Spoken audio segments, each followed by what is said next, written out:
mean, I'll never forget, just like, I think it would have been my first K-pop interview. Yeah, just like randomly tweeting, I was taking my brother to college. I'll never forget it, in our hotel room. And I was just saying like, oh, by the way, 21 is coming to Billboard Studios, next week. Let me know if you have any questions, or something like that. It was just supposed to be very casual. And then,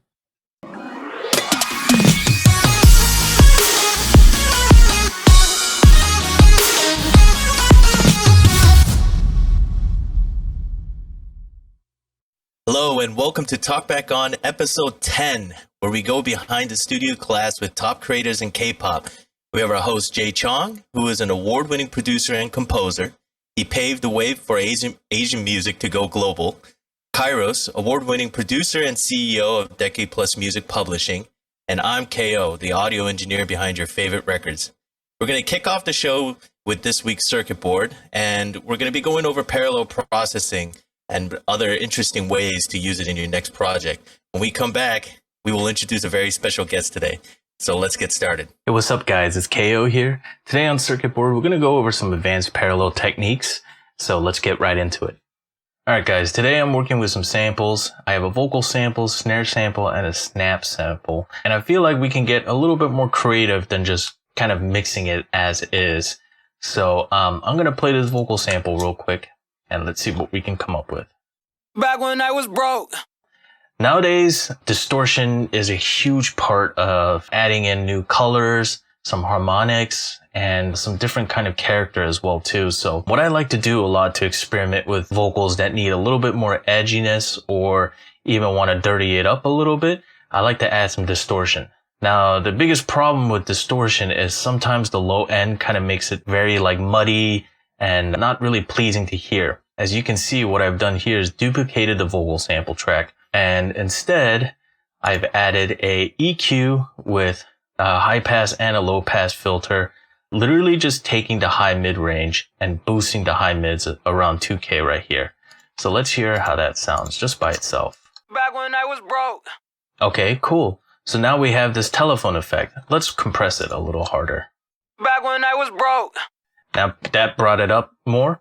Now what I'm going to do at the end is actually use a guitar amp simulator. But as you can see, I'm only kind of affecting this area right here rather than the whole thing.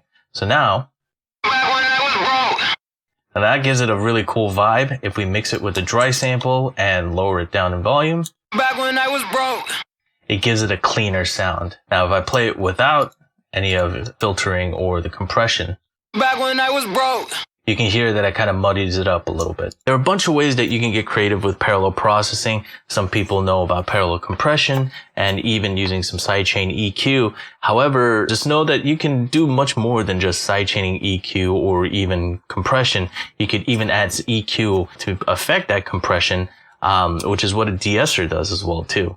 So speaking of parallel compression, this is a great way of being able to add a little bit more meat to your snares. I have this snare sample here, and it's got a great bite, but the problem that I'm hearing is that it doesn't really have that thump. So what I've done is duplicated the track again, and instead I decided to use a compression that's hitting pretty hard. And then I also have a Pultic style EQ. I'm pushing a lot around 100 Hertz, giving it a huge boost, and then I am sucking everything out from 4K. So that's why it's got a bit of a filter sound. So now if I combine the two together versus, you can hear that it's got a lot more meat. Last but not least, I'm going to go over delay effects. Now I love using delay effects, especially on snaps during mellow parts of the songs like the pre-chorus and the bridge as an example. However, there are so many ways that you can get creative over with it. So just experiment with it. So let's hear the snap sound just by itself. So it's a little dry and it's got a nice character to it, but I want to see if I could put a delay on it, maybe a quarter note delay, and then put some reverb on that as well. So let's hear how that sounds just by itself. One thing I want to add on top of this is putting a telephone style effect on the delays. And what that allows it to do is bring out a certain frequency that it helps cut out the mix a little more. So in this case, I'm using the stock EQ. They have a telephone effect under the vocals category that I use as a preset. And then I'll make some minor adjustments to make sure that I retain some of the snap sound, but I also make sure that telephone effect is a little bit more pronounced. So let's hear how that sounds like. Cool. So parallel processing is a great way to be really creative. It's not just about compression or EQ. You can use so many different styles of distortion and create your own distortion as well too. And even do creative stuff like distorted reverbs or even delays with another delay on top as an example. But have fun creating, guys, and hope you guys learned something out of this one. See ya. Welcome back, and hope you guys enjoyed Circuit Board for this episode. If you guys enjoy our segments and content, please remember to like and subscribe, and don't forget to turn on your notifications for updates on our latest guests and topics for this show. We have a very special guest today who is an award-winning journalist, a columnist for Billboard, editor for Tidal, and made on-air appearances for many major TV networks and shows all around the world. Please welcome Jeff Benjamin. Yeah. Thanks for having me. Great to be here. Thank you for coming on the show. Are you used to working in different time zones by now? Oh, yeah, no, for sure. I mean, I know you guys are on the West Coast and I'm here on the East Coast, and it's kind of late over here, but I told you guys earlier, you know, this is like my prime time. This is like, I'm such a night owl anyway, and, you know, this world has definitely had me working in different time zones for sure, so I'm good to go. Awesome. You made such an impact, a massive impact in the way K-pop is developing globally. How did you start writing about K-pop and bridging the different cultures? Oh, well, first, thanks for saying that. I hope I did my part. And, you know, heads up, I'm a little under the weather since Kairos reached out to me last week about this. And so now I got like a cold. So if you see me coughing and cough drops or, you know, sounding a little croaky, that's why. But you know, starting with K-pop, I think, you know, the writing itself, you know, I just always, even from like early on, you know, I was such like an internet kid who kind of always wanted to find the different music that was going on, you know, out there. I would get kind of bored with what was going on the radio, and I was such like a music freak like that I just wanted to find more and always find things that were exciting to me. So, you know, whether that was going on like internet forums back in the day or following different writers or bloggers or whatever, it was just, you know, always trying to find like what's next and what's exciting to me as a music listener. And then, you know, slowly but surely as I made my way, you know, in college, majoring in music and journalism, and then trying to find like my actual path as a writer, you know, I wanted to also stick out as a writer. I didn't just want to write the same things as everyone else. And you know, I really tried to write about many different things that I like, you know, whether it was British girl groups or, you know, J-pop or Arabic pop or whatever. But I also had a really big interest at that time in K-pop, and there were many other writers whose tastes I was watching that were also into it. And I had a good feeling about the way that it could connect and the way it could connect with a new audience. So it started from being an intern at Billboard and slowly but surely just growing from there. Wow. What did you listen to growing up? I mean, you know, it's cool because my mom was a singer, or she is a singer herself. And we grew up with a lot of different kind of music growing up. And she played everything from like, you know, Italian operas to the Beatles to like house music. Like there were definitely a lot of different things I think I was hearing and not even necessarily even realizing that whether it was in English or not, you know, just kind of accepting it as what I liked, you know, it was just music that made you feel some kind of way. But, you know, I always loved pop music, you know, definitely I remember like the Spice Girls being like a big impact in like good pop music, and it had an image and it had a, you know, a story behind it. And, you know, I absolutely loved that. So it was pop, but I went through all my different moments. I had my like old soul and jazz little moments. I had, you know, a time when dance music and Moby and those likes like hit me over the head and blew my mind. So I was just always trying to find, different things, and, but always kind of rooted in like that pop focus. Yeah, because when you mentioned forums, I just thought of like emo punk rock, back in the day. Totally. Well, that's a great one too. I definitely had that moment, and Fall Out Boy is actually from my town, the town I went to high school in. So you're from Chicago? Yeah, I'm from Chicago. Oh, I'm from Chicago. Wow. No way. Yeah. I grew up, I used to play shows with Fall Out Boy before they got all, too big for Chicago, But, I remember Pete Wentz he was the guy at the door collecting, $5, for concert, when we did these little shows at community centers, and yeah, that scene was great. Yeah. Well, I was born and grew up in the city, and then we moved to Glenview, if you know Glenview. Oh, yeah. I went to Glenbrook South, where Patrick Stump went. And oh, wow. Okay. I heard he came back like maybe a couple of years after I left. He was, I think, a little too famous to come back when I was in high school. But yeah, I totally remember like going to those early shows for Fall Out Boy. Oh, okay. Early Panic at the Disco time, Starting Line, etc. That was definitely a moment for sure as well. Yeah, I remember I snuck into Starting Line when they played at the Metro, because the tickets were all sold out. So I looked in the back of our like car. My friend, he had like some our band stuff, like our equipment. So he had like a pair of drumsticks and a gig bag with a guitar in it. So I said, you know what, let's just carry the equipment just backstage and see if they just let us in, So we acted like we were the roadies, and we went back there, and they didn't check anything. They just said, come on in, So we acted like we were helping them transport equipment, and then we just went backstage and hung out with Starting Line.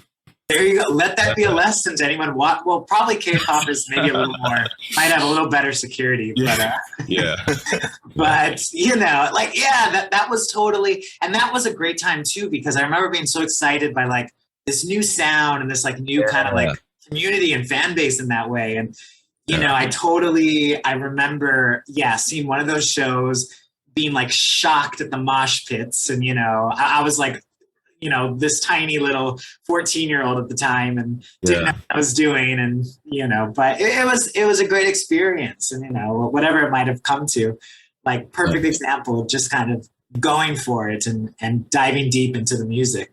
Wow. Yeah. Very cool. Well, we got 2 Chicago reps here, so go Bears, go Bulls, go Cubs.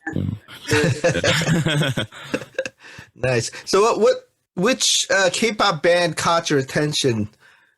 Like, what was your first K-pop band that you fell in love with? Yeah, well, it's kind of interesting, because I always say it's like 2009 is when this like journey for me kind of started, really started. And that was the same year that, like, if you remember, BoA and Wonder Girls were releasing like their English stuff at the time. They... I was aware of this music and aware that it was catchy and it was interesting to me, but it wasn't like I wasn't totally in yet. But the one that really got me in was, and I'll never forget it, but it was, if you guys remember, After School. They were a girl group, and they had a song called Because of You, No Temune.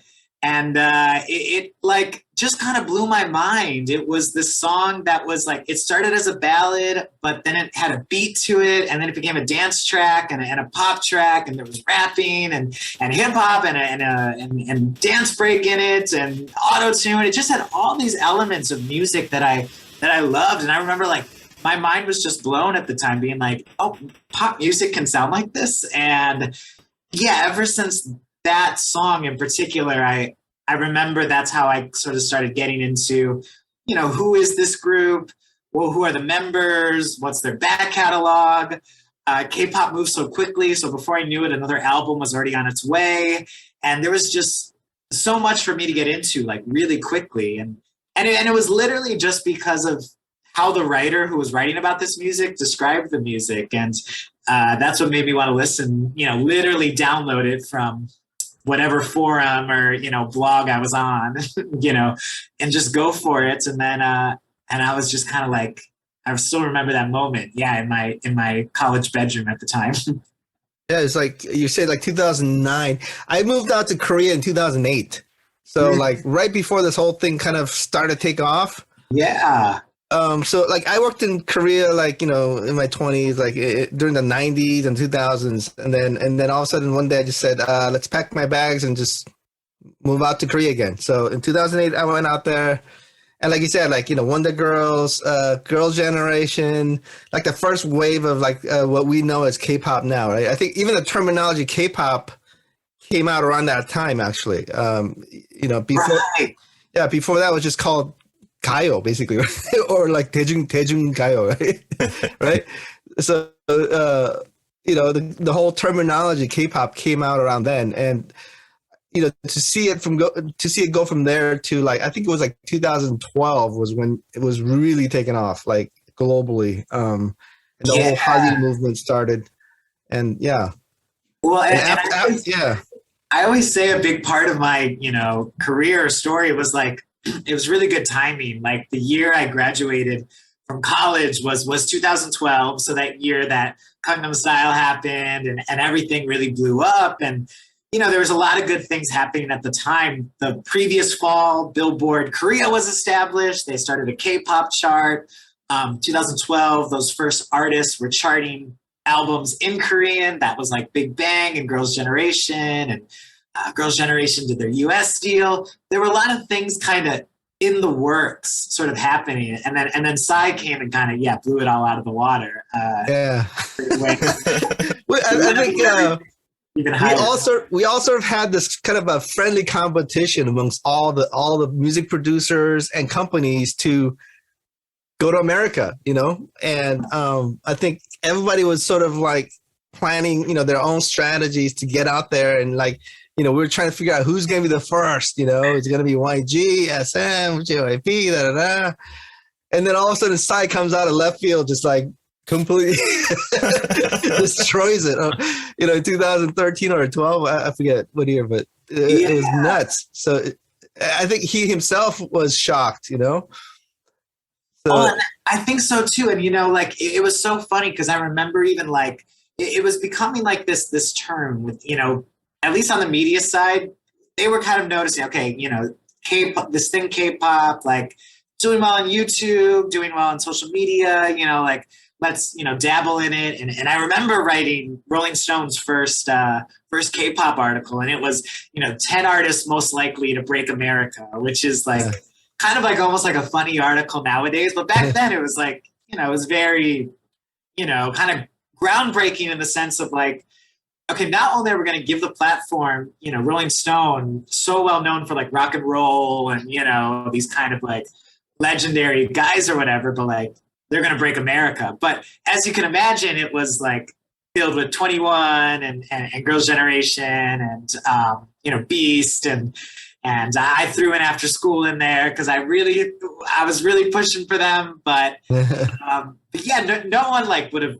predicted Psy, you know, and I would always tell people, you know, he's not totally, you know, the sound, the visuals, all these things, very K-pop for sure, but he himself might not be like the most accurate representation of K-pop in the way most people know it, but it was still an amazing moment just to get people, you know, listening to music in a new language and getting comfortable and excited about music in Korean. I thought that's what was so cool about it all, you know? Yeah, for sure. And the fact that I think guys like Psy and yourself, you know, which sort of helped people like us, you know, when we meet people, we don't have to explain to them what K-pop is anymore. They already know what it is, and they ask, you know, they want to know more. But you know, before all this was happening, you know, like the whole idea of K-pop was so foreign, and you know, so far away to these people, you know, for a long time. Like, you know, and now like with, you know, with BTS and Blackpink, like everybody's now just wanting in on this thing. Like, how do we get in on this? You know, so it's a cool situation. Totally. It's been a lot of change. Yeah, exactly. It's been almost 10 years since then. Yeah, I mean, like when I you know, obviously when I worked, I used to be in a group called Solid back in the 90s. You know, and back then I remember when like my band members were also from LA and from the US. So like we had friends or people, business associates call our office, and our secretary would answer, and then when they say hello, she would just hang up, and that was like the extent of like, I mean, just imagining companies going outside of Korea was sort of like, it's so far fetched, and to the point where now, like people are on, Billboard and, just the Grammys and stuff. It's just nuts how we progressed. Yeah. Well, and it's so interesting too, because I saw the episode you guys did with Kevin Wu too, which was a great episode and a great talk. And, it's one of the most interesting points I thought from that episode was how, before it was like, I think it was Kevin who said, like, before, he was in his boy band, they were in Korea, they were trying to break out and kind of make it happen, in other places, whether that was Japan, America, etc.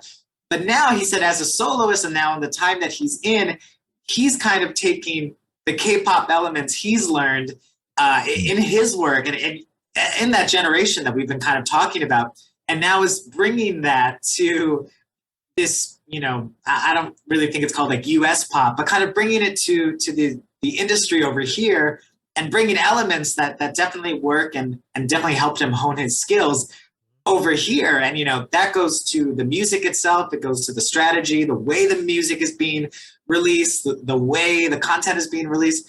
It's kind of interesting the way that, it's kind of gone back and forth a bit more, and more of it is actually kind of being placed over here in a strategic way. And I just found that point really interesting when I was kind of thinking about the larger ways this all connects. It just keeps evolving. Yeah, I remember when I was trying to explain to somebody or introduce them to HOT back in the day, and they're like looking at them. They're like, "Why do they look like Dragon Ball Z?" They have like crazy hair, and they had like they look like they're about to go into battle and in some sort of like some cartoon or something. But yeah, I mean, we come a long way because like like you guys are talking about, we don't have to explain as much, and now even like we don't even have to talk about Psy to have people understand, like exactly what K-pop is. And I think that is, I mean, people talk about Blackpink, people talk about BTS. There's so many new acts that are coming up and crossing over now, and it's definitely an exciting time. And that bridge was definitely necessary, for us to have these type of conversations, So, yeah. How would you describe the fans in different fandoms in K-pop compared to fans outside of Asia? I mean, well, I guess I would first just want to clarify, like with K-pop fans, I guess, I think the biggest thing I saw was just like how international it really was. There's definitely a fandom, within Asia, and then there's fans outside of Asia, and the way that they interact and work with one another is actually quite fascinating. But I would always say kind of the organization of it all and the way that they come out to support is just like kind of beyond anything you would sort of ever expect. Like, this is the stuff that always got me excited as a pop music fan. I want, if I saw my favorite artist, on a magazine or on a website or in a poll, I'd want to go out and support it as much as possible or vote on TRL, whatever it might have been. But that's like really ingrained, I think, into the K-pop fandom too. And, I think that's something that I always really wanted to, make sure was like very clear, like in the writing, is that like, we're not writing this stuff for no one. Like, it's not like I'm not just putting it out there to stroke any own ego of my own or, because I'm just so interested in it. I genuinely know that there is an audience here who wants something deeper, who wants something fun, who wants to interact with this stuff. And, it just wasn't really being served, especially, in those early days. And that's something that I think a lot of people have caught on to now for sure, that, and, a lot of media companies, for better or for worse, or influencers, whatever it might be, have just realized that there's definitely that excitement and that appetite and that hunger for this kind of music and this fandom, and a lot of people will kind of, come out of the woodwork to support it if you are showing, that genuine love to it. So I think that's been the biggest thing, is that no matter anything kind of like big or small, the fandom like really does appreciate it. And, that's even whether you speak the language, don't speak the language. There's like you can always just kind of find all these kind of different kinds of fans coming out of the woodwork. I mean, I'll never forget, just like, I think it would have been my first K-pop interview. Yeah, just like randomly tweeting, I was taking my brother to college. I'll never forget it, in our hotel room. And I was just saying like, oh, by the way, 21 is coming to Billboard Studios, next week. Let me know if you have any questions, or something like that. It was just supposed to be very casual. And then I think it got like websites were writing about it, and all these fans are writing about it. They were just coming out of nowhere, like, to find my like little account. And I was just like, wow, they really are just kind of watching and interacting and coming out of anywhere to interact with this stuff and show that there's support and an audience for it. For sure. Yeah, I look at them as like, it's almost like a community, and it's amazing. Like, if you go to one of these concerts and stuff, like, there's always people that like organize this event where they get together as fans, pass out fan chants or song chants throughout their performances. And I was like, wow, this is a very welcoming experience. It's a very nice, welcoming community. Yeah, and something that's so cool about this too is that is expanding to kind of like the more traditional ways that we see like music as well. I mean, I remember like, being at the BBMAs, the Billboard Music Awards, and BTS is performing, and there are fans there with the fan chant cards, giving it out to all the fans to make sure that they can support the guys in like a way that is comfortable and a way that also K-pop fans know that they're being supported. So I'll never forget that too. Like, that was so amazing. Just like, I think I still have the square somewhere, like with the fan chant lyrics and everything. It was so cool. Awesome. You obviously need to be passionate about music to be in this business. How does that impact the way you write for articles and read by so many different fandoms and people? Oh, well, I think it's a really big part. I went to school for music and journalism, and I think a big part is like just being a fan of lots of different music, especially because you guys know this probably better than anyone, that K-pop brings a lot of different influences, a lot of different sounds, a lot of different elements into it. So recognizing those different parts of it, I think is so important. And having that, I always say, if someone wants like tips about K-pop journalism or whatever you want to call it, it's as much about K-pop as much it isn't about K-pop, in just the sense that you got to have your skills down. You got to know how to write about music in general. You got to know how to write in general.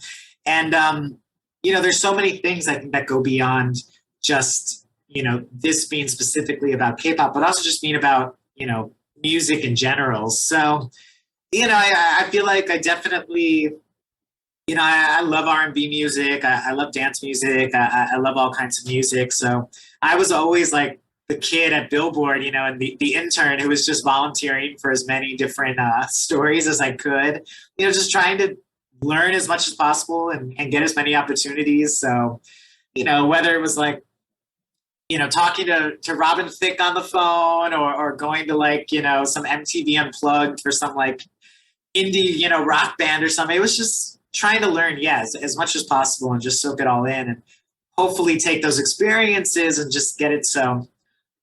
And, that's something I think about K-pop too, is that just making it as accessible as possible to anyone, because I do think it is very accessible as a music scene as a whole, but also how can I help with that? And that's sort of always been my journey, I think. That's cool. Yeah, I heard during your time, I know that you said that you're a music major as well, that at one point you were involved in your university's a cappella group. Oh, how'd you know that? Looking at my YouTube or something.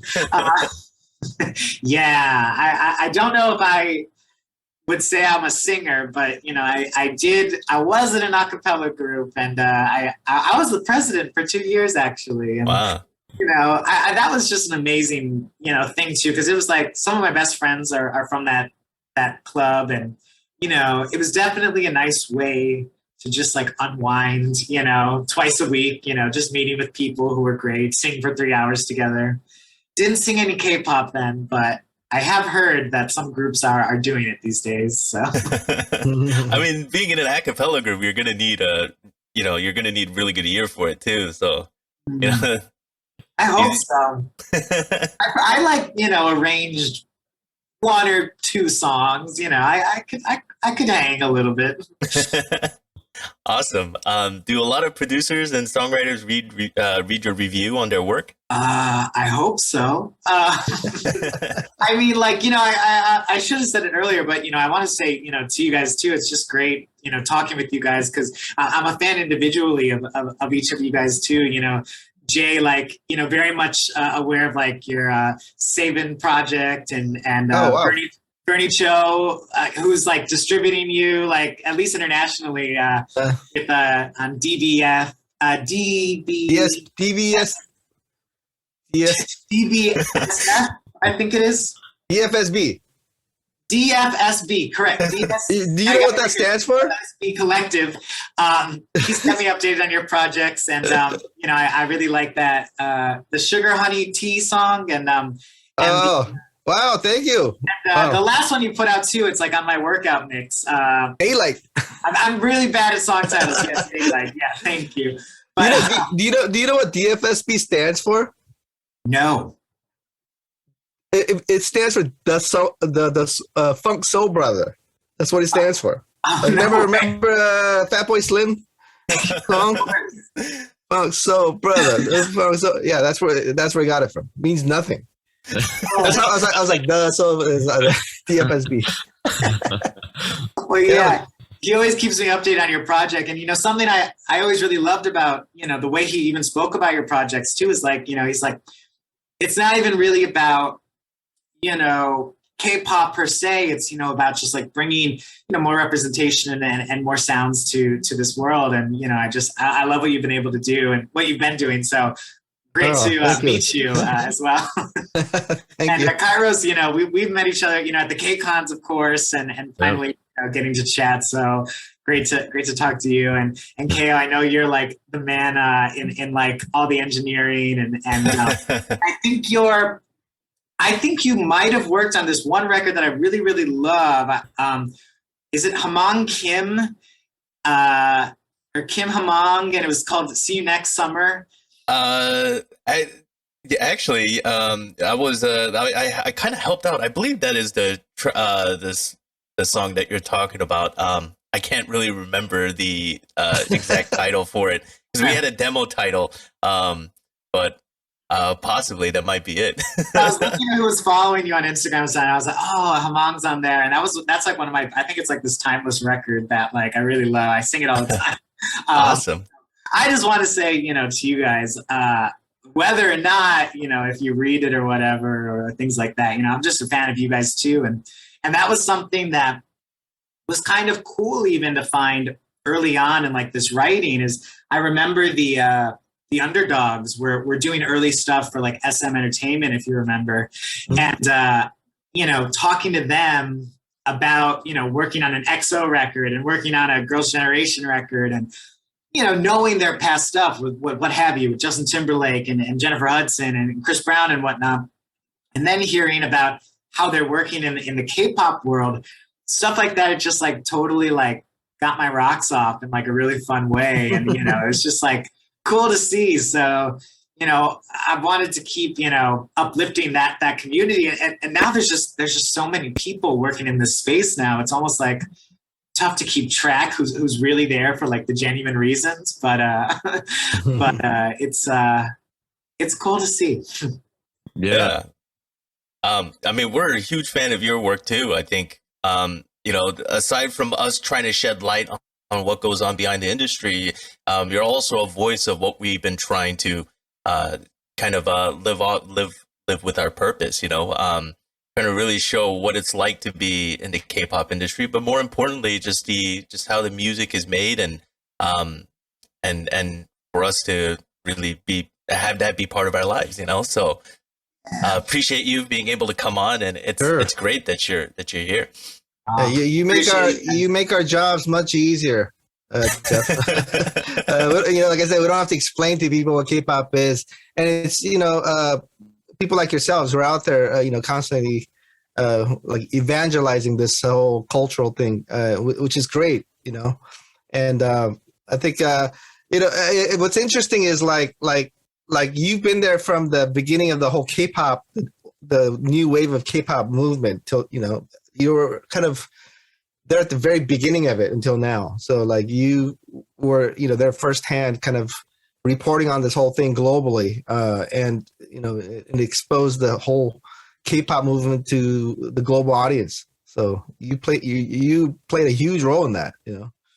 I hope so. I'm just there to spread the love. And that's the thing. It really is all love. If you guys said it, if you don't really like the music, you're not gonna stick around. Whether it's been the long hours or the sometimes people are really intense or fans or deadlines or whatever it might be. A lot of these things can be kind of difficult to deal with, but it's been over a decade and I'm still here. Like, come on, it's got to be love. So I got a question for you. So like when you're working with publication companies out here before the whole K-pop thing became big, and you were sort of championing for this new thing, how receptive were they to you?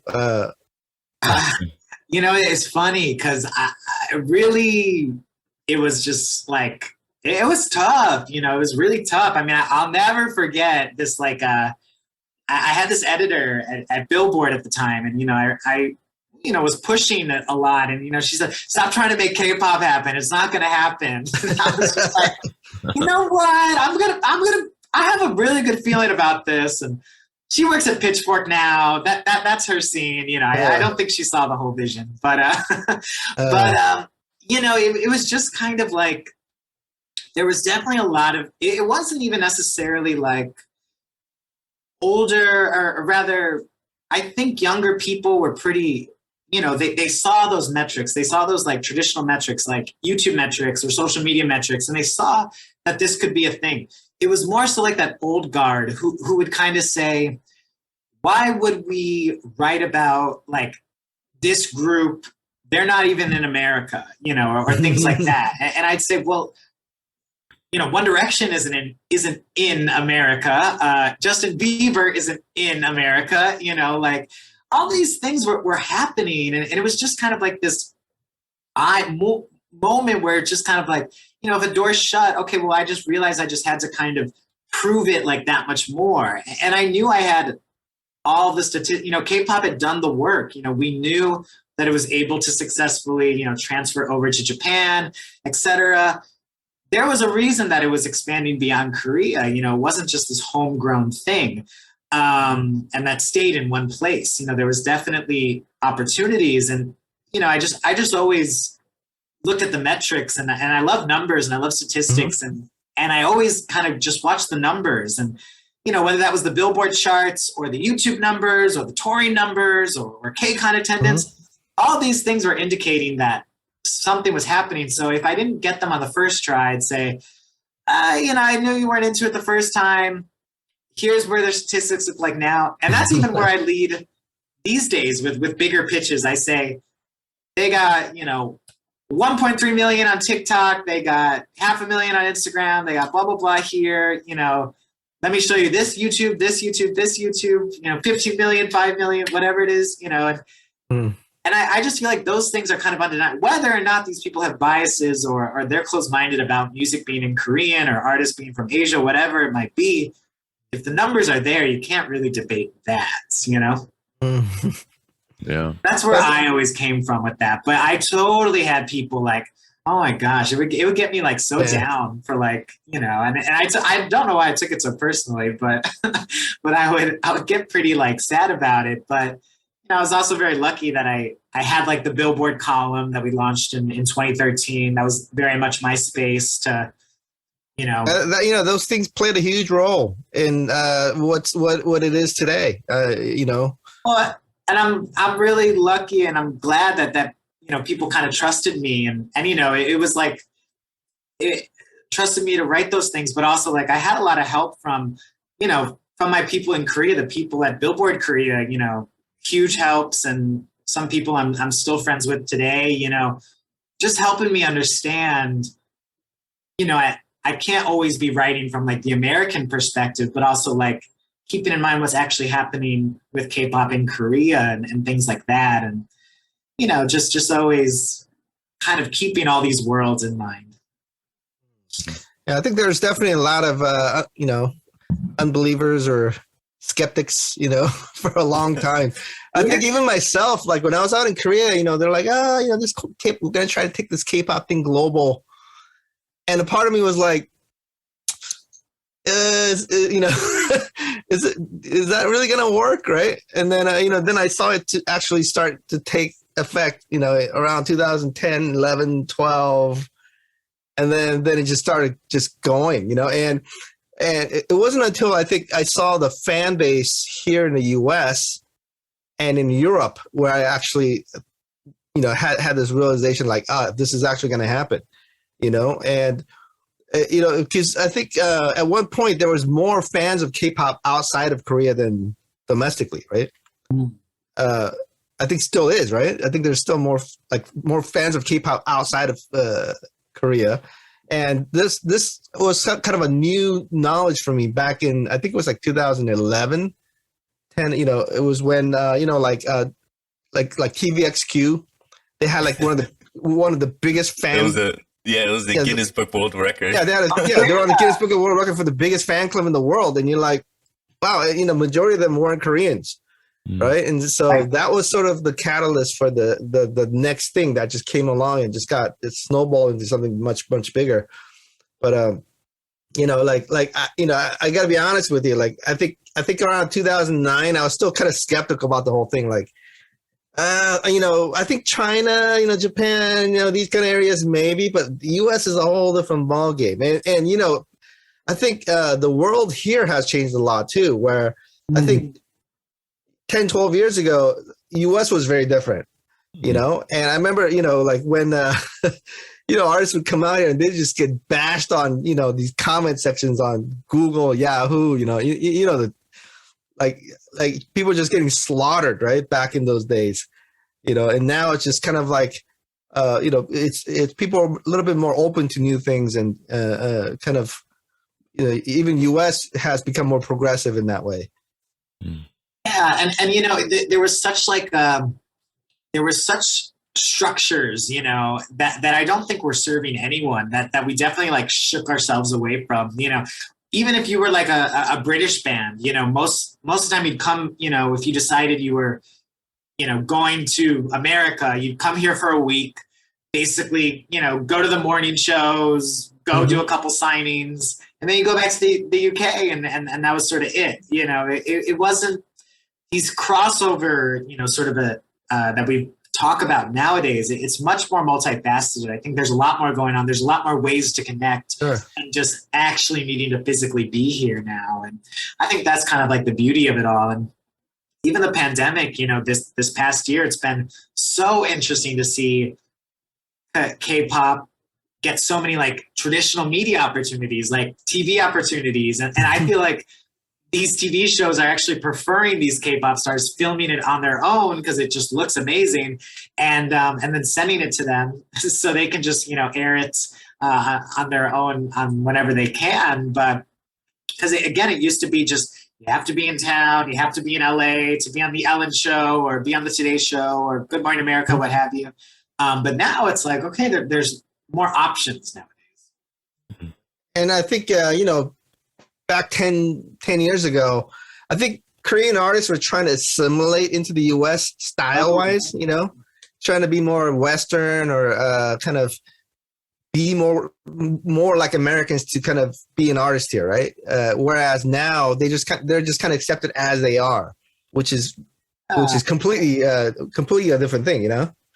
Well, and that was always like my biggest thing, you know, is like, I thought it was like a little messed up, you know, at the time, like thinking like, okay, why is everyone saying like, yeah, they got to come here and sing in English? Or why did Girls' Generation, you know, need to team up with Teddy Riley to release their first English song? A song that I didn't truly feel like represented the Girls' Generation I knew and loved, you know? And I think some fans would agree with that in the sense of like, it just didn't all totally come together and like the way you might think it would. And you know, I think the results kind of spoke for themselves in that way too. And it was a bit of a shame because I thought like, man, like I really hope they don't feel the need to change, or like, I just kind of want to honor what's being shown, period, you know? And I think there's a reason it's kind of, yeah, I think it's pretty messed up when I see certain managements or certain labels or something, you know, I've overheard or literally just seen these conversations happening where, you know, US labels will say, oh yeah, you know, we're working with them. We're going to try to tone down the makeup and put them in, you know, we're going to give them designer clothes and things like that. And I'm like, all right, well, they're already in designer clothes, first of all. And second of all, they're in makeup because like, that's how the fans love them, and there's nothing wrong with makeup. And it's just really unfortunate when you see those kind of things being pushed on. Yeah, I mean, the labels here, you know, at one time, I mean, you know, Asian music generally, like K-pop, J-pop, you know, we had growing pains, like trying to break into the U.S. market. You know, ever since the '80s, I think we had Japanese artists trying to break here, and you know, there was a time when the labels had like, you know, like a handful of producers that they, you know, had kind of filter all the music through, right?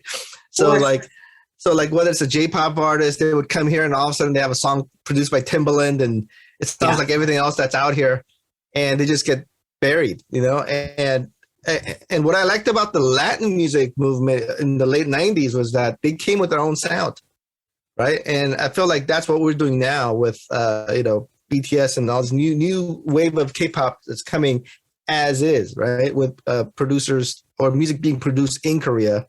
They're not going through that whole, you know, assembly line of coming here and, you know, being produced by Timbaland or Pharrell and having like, you know, the same kind of top 40 track as everyone else, right? I mean, even Spice Girls went through that whole thing with Dark Child and, you know, yes. Like, right? Oh, you know, good one, yeah. Right, so they go through that same process, and it's kind of like they go back to that whole what they're accustomed to. And what's interesting is that, like, you know, when I was working with Asiatics, I don't know if you're familiar with this group. Of course, oh, they were back. Yeah, so when I was when we're working with these labels, this is what was told to me by one of the top execs, and he said this. He said, "You guys being Asian is a risk.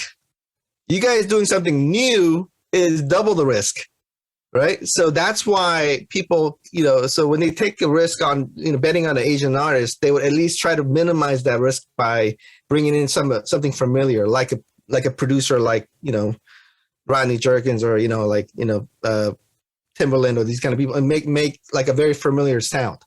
And that was their logic, right? So that was something that sort of opened my eyes to a lot of different things. Like, oh my gosh, you know, because in the music industry, you're obviously told ever since you're a kid that being unique, different is what's cool. And in fact, when it comes down to the business side of it, it wasn't, you know, and that was kind of a shocker to me. And the fact that now, you know, after 10 years, like people are just coming out here on their own terms, doing their own kind of style of music in their own language, you know, and, you know, same with the Latin music. You hear on Power 106 or Kiss FM in their native language, which is great. And, you know, America's, you know, it's become, or it's been a diverse country, you know. So like now, like I think culturally we're embracing that. Yeah. That story like breaks my heart because I see it and I can understand it. I mean, I remember that Asiatic signing. Weren't they with Cash Money Records? Yeah. So we were there for a couple of years, and you know, I learned a lot about the business at the time. And I could take it back even further to 2002 when singer Coco Lee signed with Sony Music, US. She signed a huge record deal, like multi-million-dollar record deal. It was all over the news. She came out here, and it was that same thing again. Going through the process. I think back then, like J-Lo just had a successful record with Rick Wake, who's a music producer, and so they hired the same, because they're from Sony, so they hired the same production team to do Coco Lee stuff, and like they just couldn't figure out her sound. And basically after she went through that filter, she lost her character. Like she had no identity, and she sounded like J-Lo basically. Right. So, and same happened with Utada Hikaru, from Japan. Oh yeah. I mean, there's that growing pain in the late 90s, early 2000s of artists coming out here, and I think I would credit JYP for like pushing his own song out here with the Wonder Girls, right? Yeah. Which was one of the first to do that, like come out here with their own song, and not go through that filter. Exactly. And like I always take that like song as like a great hybrid example. It was at its core a K-pop production. Definitely had those elements, of like the throwback Motown sound. Sure. And they re-recorded in English, and that's when it was able to chart. But at its core, that was a K-pop record, Yeah. So yeah, I mean it's great to see like kind of things evolving in that way, Totally. Because I feel like sometimes I'm like, man, with Asiatics even, like, I think we were just too ahead of the time. Like, had we come out now, it would have been so much easier to explain what it is, And while we're working on the new record was when Psy's Gangnam Style blew up. And I remember we had a board meeting where like I was like, yo, what's going on with Psy right now is just tip of the iceberg. Like you have no idea how many fans are out there.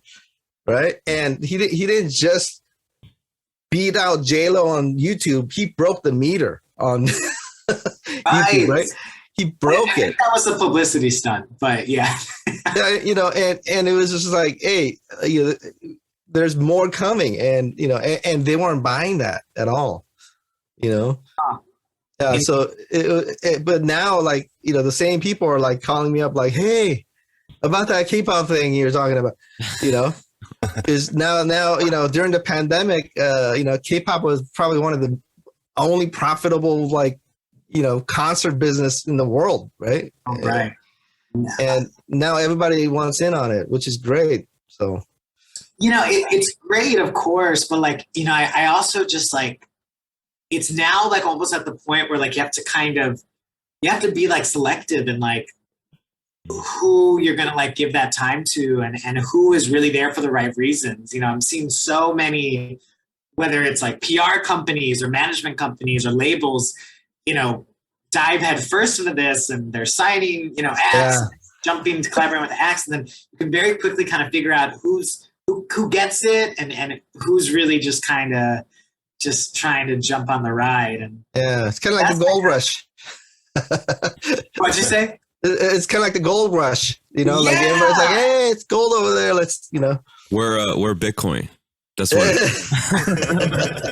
Yeah, that's early. You'll be set for life.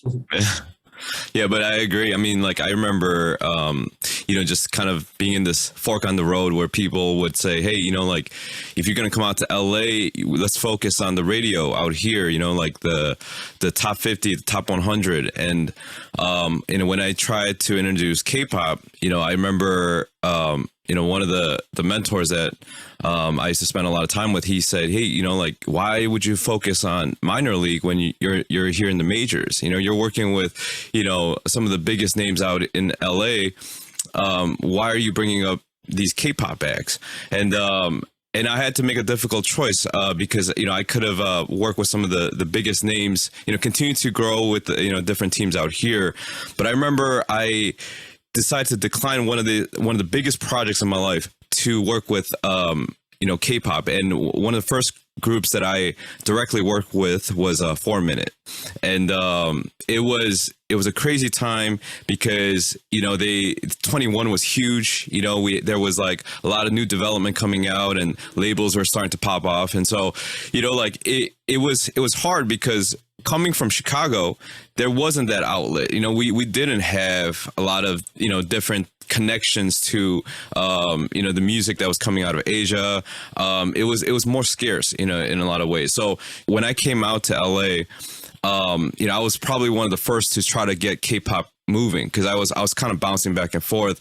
And when I started talking with different labels and different publishing groups to try to bring more the songwriter producer community into K-pop, but also bring K-pop into the States, it was like a very challenging thing at the time. And we just felt that there needed to be this bridge, to especially, bridge that gap that still exists in culture and in expectations. And so I think some of the greatest things that happened out here it's something like KCON too, because KCON has been huge. I remember going out there and seeing how I was the smaller percentage of Asians in the crowd, and then that's kind of when I realized this is not an Asian thing anymore. This is like a global thing where the community is really coming together. Was definitely, I think, the community is responsible for that. So, just kind of, we talked about how, you have some background in, just even in opera and, emo punk and jazz and all these different music genres. But it almost feels like you were made to be in K-pop, in some sense, because you definitely, like, I feel like everybody that really loves music, that really loves and values good music, good entertainment, and just and doing it in such a way where we're able to express in levels where there aren't as many boundaries or restrictions, and of course, as the business evolves, there's going to be a lot more gatekeepers and restrictions and sort of thing. But at the same time, though, I think it's so exciting because now our voice is being heard, and it's becoming much bigger than when we were trying to explain it, during those times. So it's so cool just to even sit here and hear this conversation happen, because we all kind of reflect on those moments and the times where it was tough. We were the minority in the room when everyone else was talking about the J-Los and the Britneys, and Justin Timberlake. And so it's a very cool time. And now it's the majors. We're the Bitcoin. And everybody wants a part of it. And but like you said, Jeff, I think it's so true. It's become a lot more exclusive in many ways because everybody wants to maybe take a part in K-pop for many different reasons, and sometimes those reasons clash with the value of what K-pop is really about. And through our expression, through our just in the art, in fashion and food and drama, and there's just so much more to it than just the music. So very, very cool. And I'm very blessed to be a part of that. And Kairos, I wanted to mention too, like at KCON, like, you got a fan base yourself too, like you've been able to find your own followers, and like people want to, come up to this guy at KCON and get his autograph and everything. Like, it's just, you just don't really see that in different ways, and so like, when you kind of put the, industry business stuff, whatever, in the back of the mind, and like, you like remember moments like that, you're like, okay, like this is pretty cool. I gotta say. Absolutely. Yeah. This one's going to be a mouthful. In early 2020, you were awarded by the Korea Image Communication Institute for the Korea Image Stepping Stone Bridge Award for contributing to introducing K-pop artists to the world, becoming a bridge between the artist and the global audience. I personally think that's well deserved, especially since you've introduced culture, lifestyle, and more than just music. What do you think is your ultimate goal with what you're doing? Yeah, well, thanks for mentioning that, because that was a really like special moment, to kind of be in Korea and get that recognition. It was very cool, and no one really like it wasn't like televised or anything like that, but I did really practice my Korean and gave a speech in Korean. I like, had my sheets and, read it out and everything. So, that was really special. And, the thing is too, is, in terms of ultimate goals, I think the fact that we are in kind of like these creative fields, and media and music and all these things, entertainment, it's not really one thing or another. It's not like there doesn't need to be a clear career trajectory in the sense. So I think, these days I'm just really, really interested in kind of trying to bring perspective and more things to be able to just create things that I think can have a bigger lasting impact.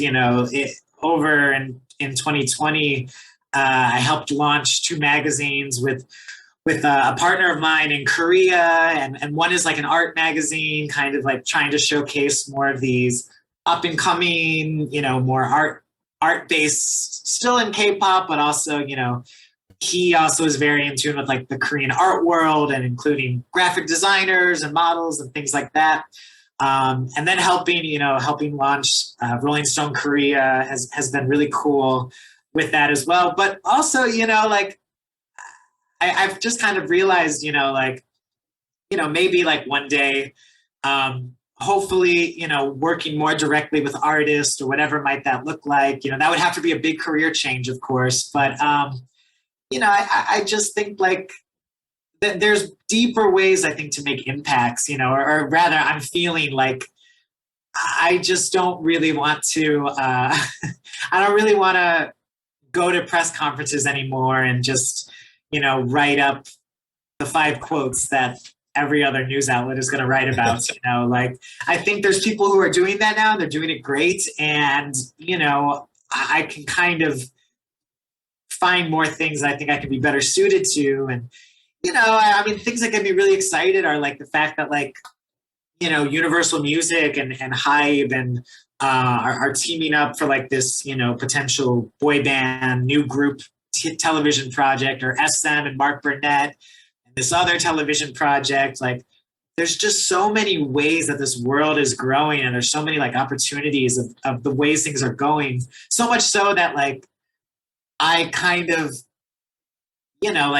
I used to just always say yes to everything. I'd be like, oh yeah, oh my gosh, you guys care about K-pop? Like let's work together. And, kind of probably taught people a little too much, and, didn't get paid for it and got a little taken advantage of. But, it's like now it's like, okay, like you can be more strategic and more purposeful with what you're doing and kind of where you use your energy. So all to say, I don't really know where it ultimately goes, but I think just like feeling and seeing that like larger impact and like, hopefully just like being synonymous with like being respectful to, these cultures and having an ear for knowing what can work and what doesn't work. And being like trusted in that way. Someone like Simon Cowell was like, I know he's whatever kind of now, but like for a while it was like, this is Simon Cowell's new act. And we all kind of paid attention to it, or his new TV show or whatever it was. There was a reason that I think he had that for a while, Mm-hmm. So that's my long-winded answer to that long-winded question. Awesome. Now, appearing on segments such as like CNN, Vice, MTV, etc., you're respected as like an expert in K-pop. How much preparation do you have to do before you appear on these shows? Well, it depends. I mean, news is just always happening. It's not like well, I don't want to be like, like you can plan as much ahead as you want, but like sometimes you're getting a call the night before, the night of, to speak on these things, like I'm in my like office room right now. My office looks okay, like back here, I'm still not really decorated, but there's many things to prepare, not only just speaking right and saying things right, but you also want to, give off the appearance of being professional and where you are as looking professional and, all these things. So You know, I've definitely found myself like in hot water with fans or you know responses sometimes if I wasn't totally able to get those long lead times to prepare, and I might have said something a little like not as smart or you know not as you know intelligent as I wanted it to be, or it didn't come off the right way. But you know, I would like to say that hopefully there's always like you know that genuine appreciation for everything that comes through. Awesome.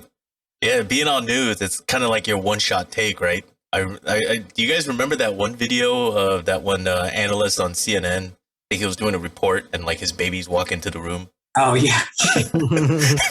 His wife tries to like grab him in the middle of the interview. Yeah.